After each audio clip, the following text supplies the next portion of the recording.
Պարտաթիվին շարունակում է աշխատանքը այս պայն մենք զրուցելու ենք Հոյդա Գերագույն մարմնի անդամ Լիլիթ Գալստյանի հետ, բարև ձեզ։ Ողջույն։ Տիկին Գալստյան, 16 ուժերը, թե 17 ուժերը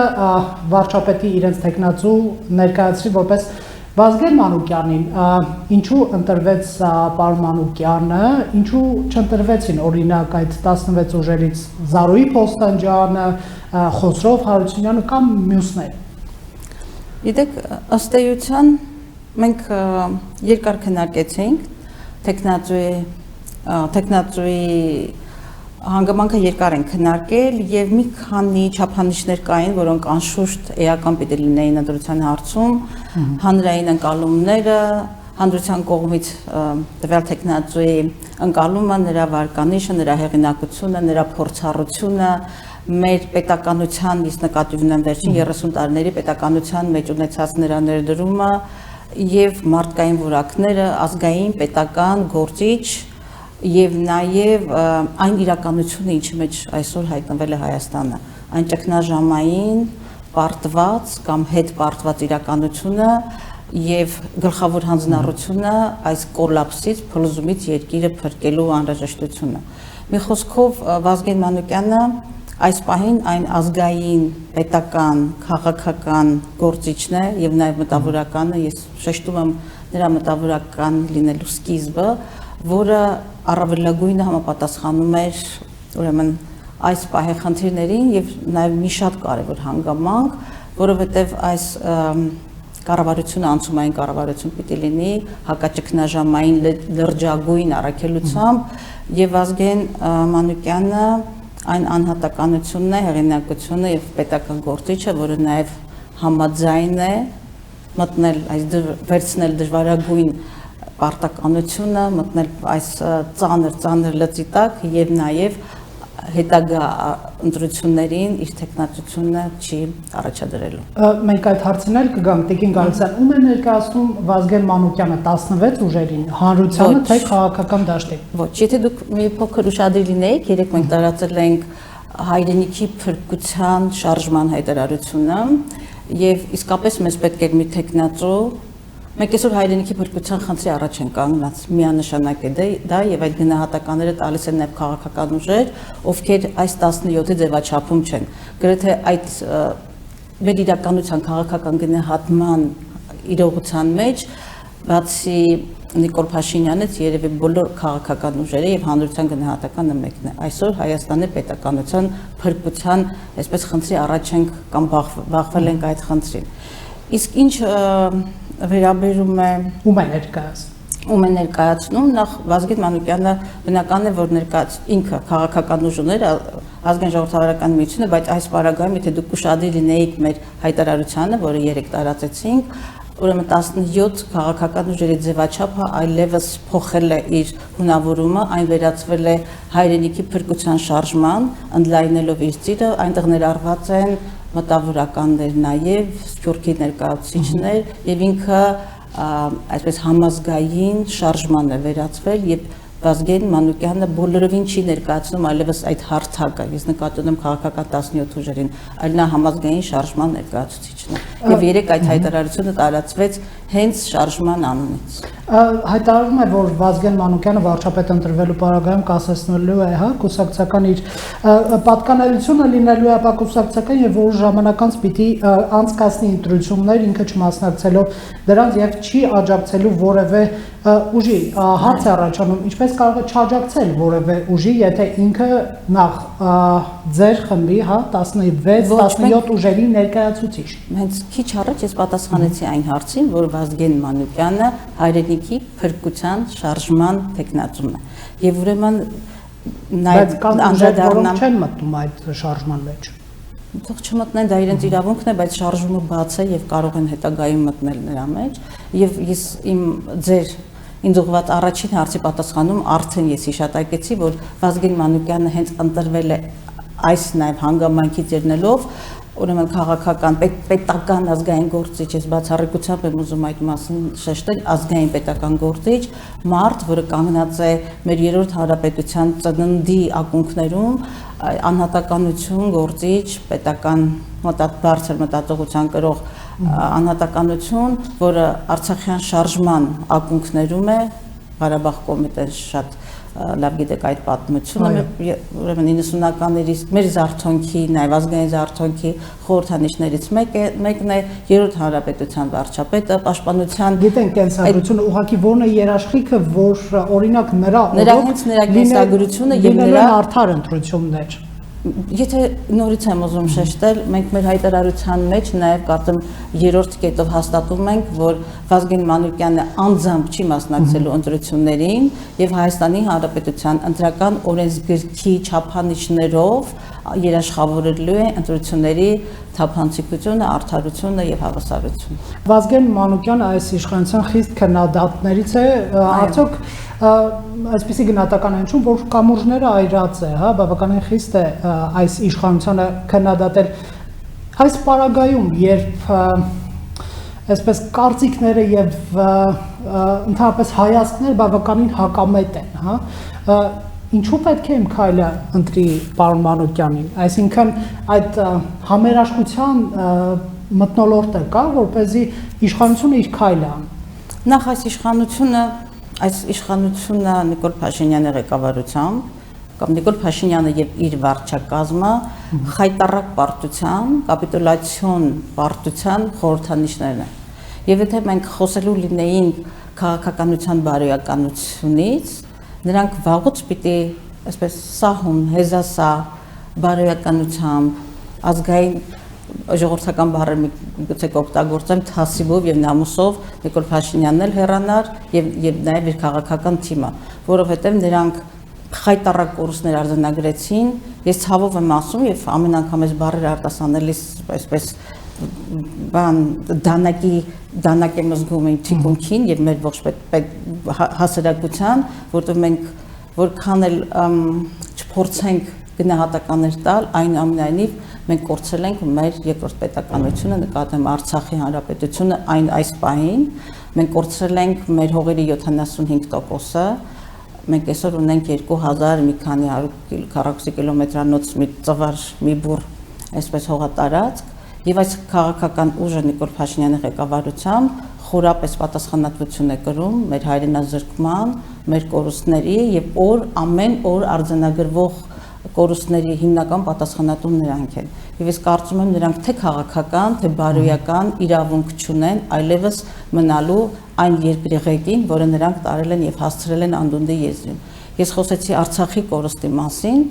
կորուստ, որը 30 տարիների ամբողջովին մենք Արցախը չենք կորցրել։ Այնուամենայնիվ նույնիսկ Նիկոլ Փաշինյանը, երբ որ խոսում է Արցախի մասին, դուք նկատել եք, որ իր խոսույցում Արցախի հանրապետությունը արտահայտությունը չկա։ Ինչևէ, ուզում եմ մեկ անգամ եւս հաստատել, որ սուտը, դեմագոգիան, երեսպաշտությունը, հրեշայինացումը Հայաստանի Հանրապետության եւ 30 տարիների հրեշայինացումը եղել է այս վարչակարգի զինանոցի հիմնական գործիքը եւ նրանք երկիրը հանգեցրել են աննկարագրելի կորուստների եւ որքան էլ մեր հասարակությունը փորձի չգնահատել, իսկ ես զգացողություն ունեմ, որ հասարակության մի մեծ մաս թմբիրի, ցավի կամ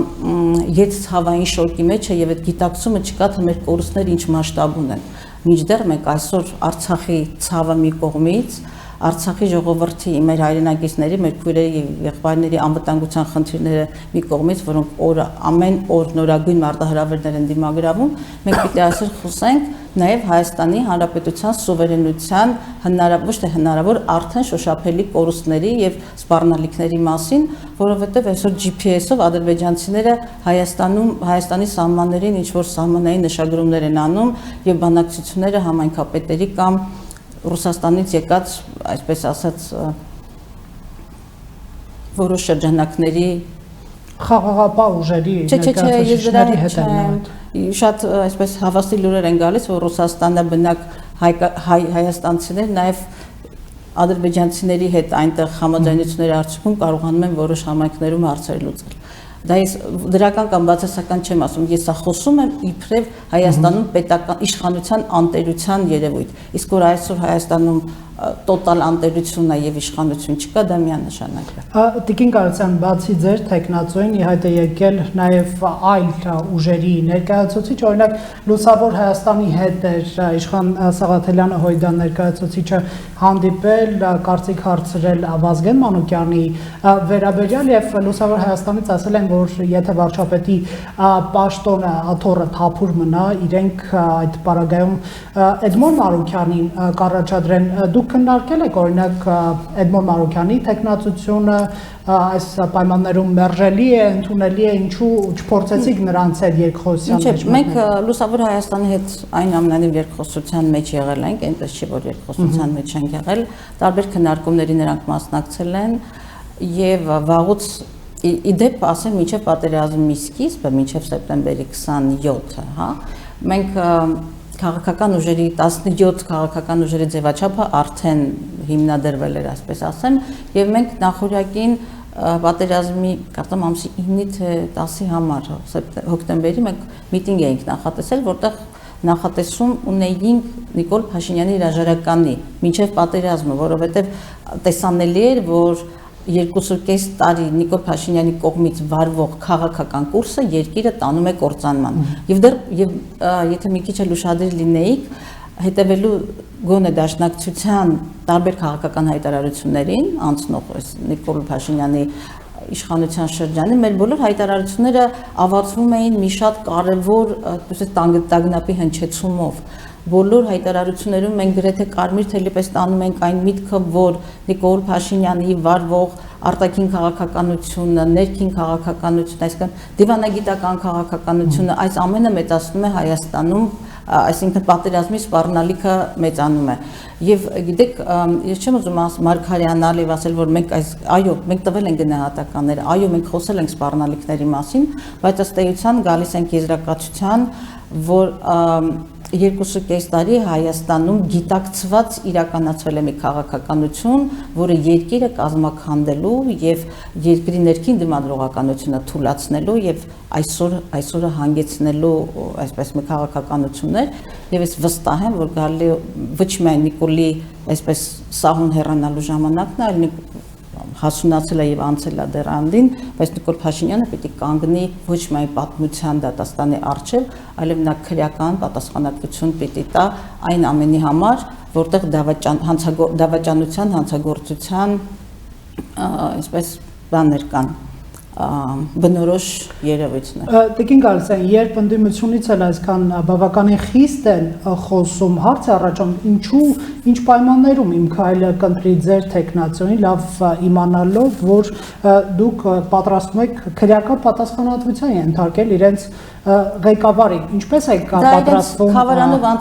խավարանով անցնելու միակ ճանապարհն է, որովհետև այս պատասխանատվության ողջ բեռը կրում է ոչ միայն Նիկոլ Փաշինյանը, իբրև վարչապետ, թեև մեծ բեռն ինքն է կրում այն իմաստով, որ Հայաստանում ինքը կարողացավ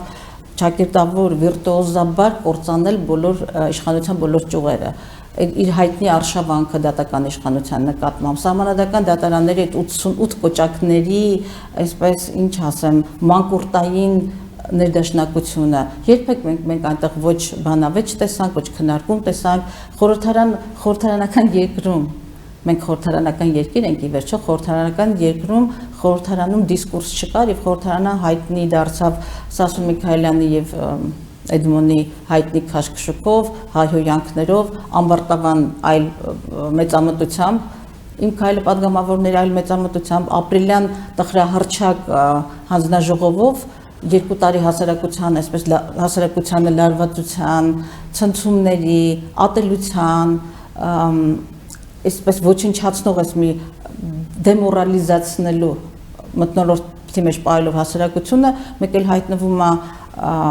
Քոչարյան Անդրանիկը մամուլի ասուլիսում եւ ասում է, չէ, տանկերը բենզին ու նավթել ունեին, զինվորներն էլ կուշտ էին, ամեն ինչ նորմալ էր, բայց ուր է քո պատասխանատվությունը։ Դու 2 տարի մեզ պահեցիր թունավոր, այսպես թշնամու որոնման ռեժիմում։ դուք հասկանում եք խորհրդարանական երկրում ունենալ այս որակի խորհրդարան եւ ես վստահ եմ ինչպես է Վազգեն Մանուկյանին այս 17 ուժերի միավորումը ստիպելու որպեսզի Միքայելը ընտրի ստիպելու միջոցներից մեկը հանրային ճնշումներն կա այդպիսի հանրության թիկունքի այո ինչու չկա զգացողությունը ունեք անշուշտ ունենք դուք չեք տեսնում փողոցային անհնազանդության ակցիաները ճանապարհների բայց դա բավարար է կարծում եք մենք առաջիկայում շատ ավելի լայնածավալ են դառնալու մեր հանրային ճնշումը որովհետև իշխանությունից էլ ասում են դուք հանրության վստահություն չեք վայելում որ փողոցները ձեր աջակիցներն հանրությունը բացարձակապես այլևս բարոյական լեգիտիմություն չունի հասարակությունը չունի բարոյական լեգիտիմություն եւ եթե Նիկոլ Փաշինյանը ինչ է նշանակում չունի բարոյական լեգիտիմություն հասարակությունը դավաճանը միթե կարող է իմիջիայլոց Նիկոլ Դավաճան հասարակությունը չունի բարոյական լեգիտիմություն Նիկոլ Փաշինյանը չունի բարոյական լեգիտիմություն հասարակության մոտ եւ Նիկոլ Դավաճան այս գնահատականը իմիջիայլոց դա ընդդիմադիր քաղաքական ուժերի գնահատականը չէր հասարակությունը նրան տվեց շատ դիպուկ կարգախոս Նիկոլ Դավաճան եւ հասարակություն թե ընդդիմադիր ուժերը ոչ մեր միտինգում հնչեցին բայց ոչ հարթակից դա ժողովրդի գնահատականը Նիկոլ Փաշինյանին եւ Նիկոլ Փաշինյանը որ իշխանության եկավ դռներ կոտրելով եւ այլն ասելով որ դուք 3 միլիոնը դուք վարչապետ եք, չգիտեմ, եթե հանկարծ հնչի ժողովրդի ձայնը, ես պատրաստ եմ վայր դնել, դուք անցել եք կառավարության շենքի առջևից, դուք տեսել եք ներսի են ճաղավանդակներ, այսպեսի հաստ, որ երբեք ոչ խորհրդային շրջանում այդ շենքում ճաղավանդակներ էին ներսից եւ ոչ էլ Տիկին Գալստյան այդ հայտնի միջադեպից հետո եւ ձեր կուսակցական ընկերներն էլ ուղղակի ներխուժել են կառավարության շենք ոչ դուք հիմա դուք խեղաթյուրում եք ներողություն դուք խեղաթյուրում եք իրականությունը եւ ոչ մի դաշնակցական ընկեր որտեղից եք վերցրել որևէ դաշնակցական այնտեղ չի եղել եւ երեք շրջանառության մեջ էր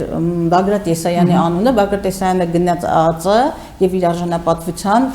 Դուք համոզված եք որ այդ մարդկանց մեջ որևէ մեկը դաշնակցական չէ Ոչ մենք այդ օրը իմիջիայլոց այդ օրը որովհետեւ բոլորի մեջ տագնապ կար դավադիր կապիտուլյացիոն ստորացուցիչ համաձայնագրի գիշերը 9-ին մենք մեր գրասենյակում էինք Եվ տեսնում եք թե այնտեղ ինչ է կատարվում թե ինչպես նաև Նիկոլ Փաշինյանը մենք հրավիրել ԱԱԾ Բագրատ Եսայանին չեն հրավիրել Բագրատ Եսայանին ոչ թե հրավիրել են այլ երբ որտեղ ԱԱԾ-ն եւ այսօր շատ ուժային կառույցներ Նիկոլ Փաշինյանի համար բաներ են կարում, այսպես ասած, գործեր են կարում եւ դրանք ավազե ամրոցների պես նաեւ խշրվելով թափվում են, Բագրատը ինքը երբ որ իր անունը տեսավ այդ շենքը մտնողների պատկամիչ լուսանկարը տեսավ շենք մտնողների ցանկում կամ հաղորդագրության մեջ ինքը գնաց արժանապատվությունը պահանջելու եւ պատրաստվում է նաեւ դատի տալ, որովհետեւ ինքը որևէ առնչություն չունի այդ ամենի հետ։ Հիմա դեկտեմբերի 5-ի հանրահավաքում վաղվա հանրահավաքում ինչ է պատրաստվում անել, արդյոք դուք համարում եք, որ հասարակության լայն շերտերի հետ ձեր երկխոսությունը կայացած է, այսինքն Նիկոլ Փաշինյանի հետագա պաշտոնավարումը, այսպես ասենք, խնդրայնացված է եւ բոլորը, այսինքն հասարակության մեծամասնությունը կգա վաղվա հանրահավաքին կամ հետագա Արդեն մեր հանրահավաքները, չգիտեմ, սա 4-րդ կամ 4-րդն է, որքան հիշում եմ, 4-րդ հանրահավաքն է եւ արդեն 60 հրապարակը, Ազատության հրապարակը լուրջ լեցուն է եւ շատ վաղուց այդպես է լեցուն հրապարակ մենք չենք ունեցել։ Հանրային ընդվզումի ալիքը վաղուց Երևանի սահմաններից դուրս է եկել եւ այդ Անդրեյ Դավաճյանը, չգիտեմ, Իջևանում նաեւ Իջևան քաղաքում 3 տարբեր համայնքներում ընդվզման ալիքները ցույց են տալիս, որ վաղուց ընդվզման աշխարհագրությունը Երևանից դուրս է եկել։ Նախ դա իսկ ինչ վերաբերում է Նիկոլին, ես նորից գնամ, եթե Նիկոլ այդքան վստահ է իր ժողովրդային հնարան ունենալու մեջ իրեն շրջափակի ոստիկանների տասնյակ, այսպես ասած, կարդոններով եւ այս ճողոպրային դուք տեսակ այդ ճողոպրելու ծնողների զինվորների ծնողներից ճողոպրելու այդ խայտարակ դրվագները տեսակ եւ իր ամբողջ ուղեգիծը այսօր ամառանոց եւ կառավարության շենք այդ ճանապարհին այն Նիկոլ Փաշինյանը, որը ժողովրդի արևով էր երթվում եւ բոլորին 3 միլիոնի վարչապետ էր համարում, նաեւ հրապարակային խոստում տալի այն օրը, երբ որ ժողովուրդը կպահանջի իմ հրաժարականը, ես պատրաստ եմ։ Անելիքների մասին։ Մենք խոսենք մեր անելիքների մասին։ Եկաք իշխանության, ուրեմն վաղը ես չեմ ուզենա ողջ, այսպես ասած, ինտրիգը բացելը, բայց մեր հայտարարության մեջ երեկվա տարածեց շարժումը, հայրենիքի փրկության շարժումը, հայտարարության մեջ այսպես հստակ ընդգծված էր, որ նախ այս կառավարությունը 1 տարվա համար է անցումային կառավարություն, հակաճգնաժամային կառավարություն։ Այսօր ովքեր են լինելու կառավարության անդամները։ Ես այսօր լիազորված չեմ այդ մասին խոսելու, քննարկման ընթացք ունենանք եւ գիտեք, ես շատ պիտի ուզենայի, որ մենք այսօր խոսեինք, ոչ միայն մենք երկուսով, այլ մեր հասարակությունը խոսեր այն երկու կարևոր առանցքային խնդիրների մասին։ Առաջինը բովանդակային խնդիրն է, ինչ բովանդակությամբ երկիր են կառուցելու, որովհետև ըստ էության մենք ունենք պետության կազմաքանդման իրականությանն ենք բախվել, ինչ բովանդակությամբ երկիր են կառուցելու, ինչպես ենք փրկելու մնացորդածը, ես նկատի ունեմ Հայաստանի սուվերենությանն ուղղված մարտահրավերները եւ շատ Վազգեն Մանուկյանը, որը ինչպես արդեն ասացի, լրջագույն փորձառություն ունեցող մարդ է, թե ճգնաժամային կառավարման, նրա օրոք մեր Արցախյան հերոսը մարտը իր օրոք եւ իր պաշտպանության նախարար լինելու եւ վարչապետության օրոք ենք մենք այդ հաջողությունները արձանագրել։ Եվ Տեր-Պետրոսյանի նախագահության օրոք։ Չեմ հերքում, դա պատմական անառարկելի փաստ է։ Եվ ուզում եմ ասել, որ վաղը ծրագրային, այսպես ելույթով հանդես կգա Վազգեն Մանուկյանը ներկայացնելու հակաճգնաժամային առաջնահերթությունները։ Մենք կարծում եմ, որ բավական գոնե մեր հասարակությունը պատկերացնում է, որ 1 տարում անկարելի է մաքրել այն աֆգանախորները, որ մնալու են Նիկոլ Փաշինյանից հետո, որովհետև նա խայտառակ վիրտուոզությամբ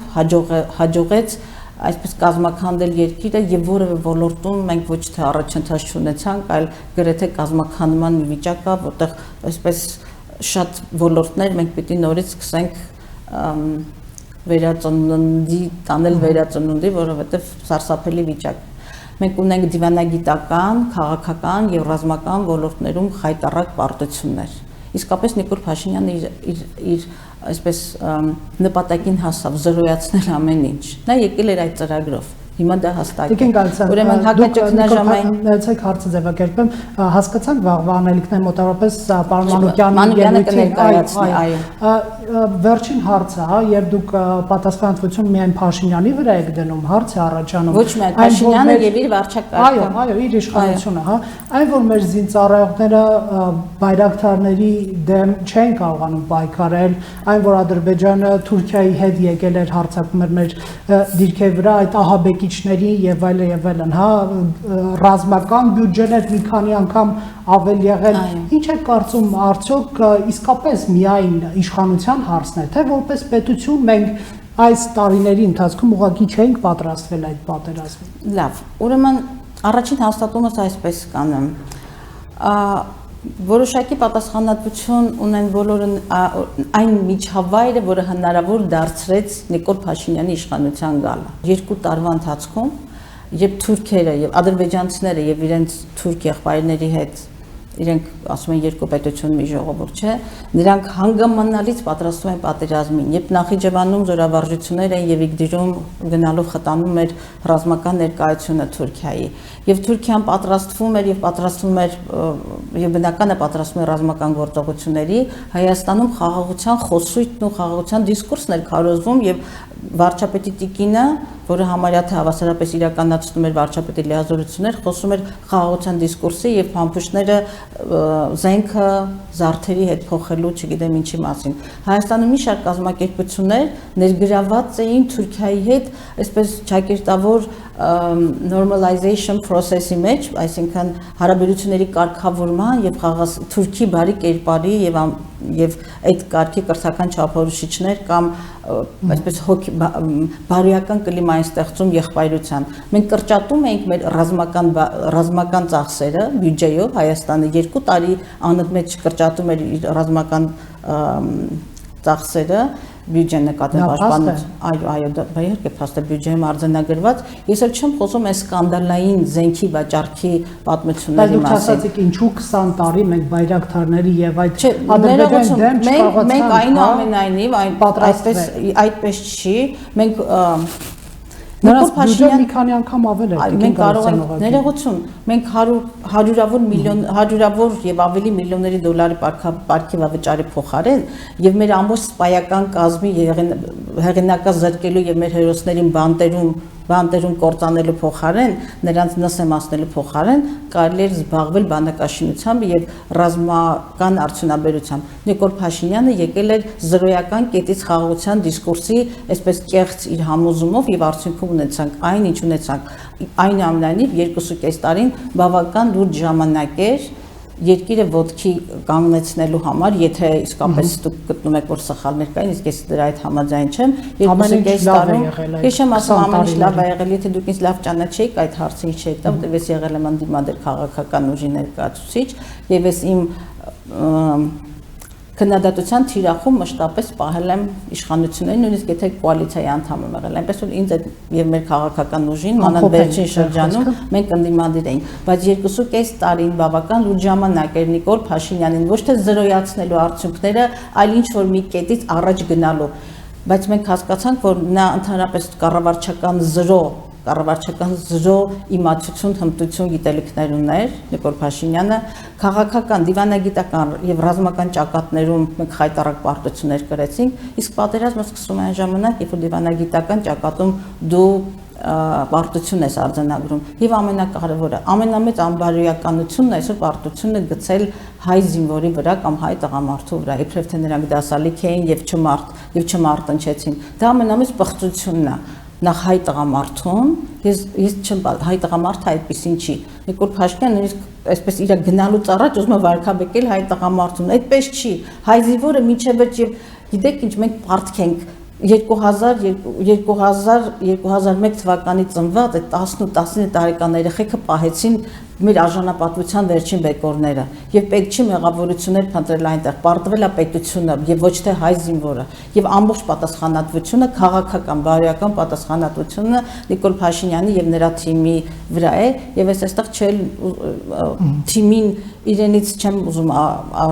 բաժանել, որովհետեւ այնտեղ որտեղ լռությունն է, հավասար է նաեւ դավաճանություն։ Շնորհակալություն Տիկին Գալստյան այս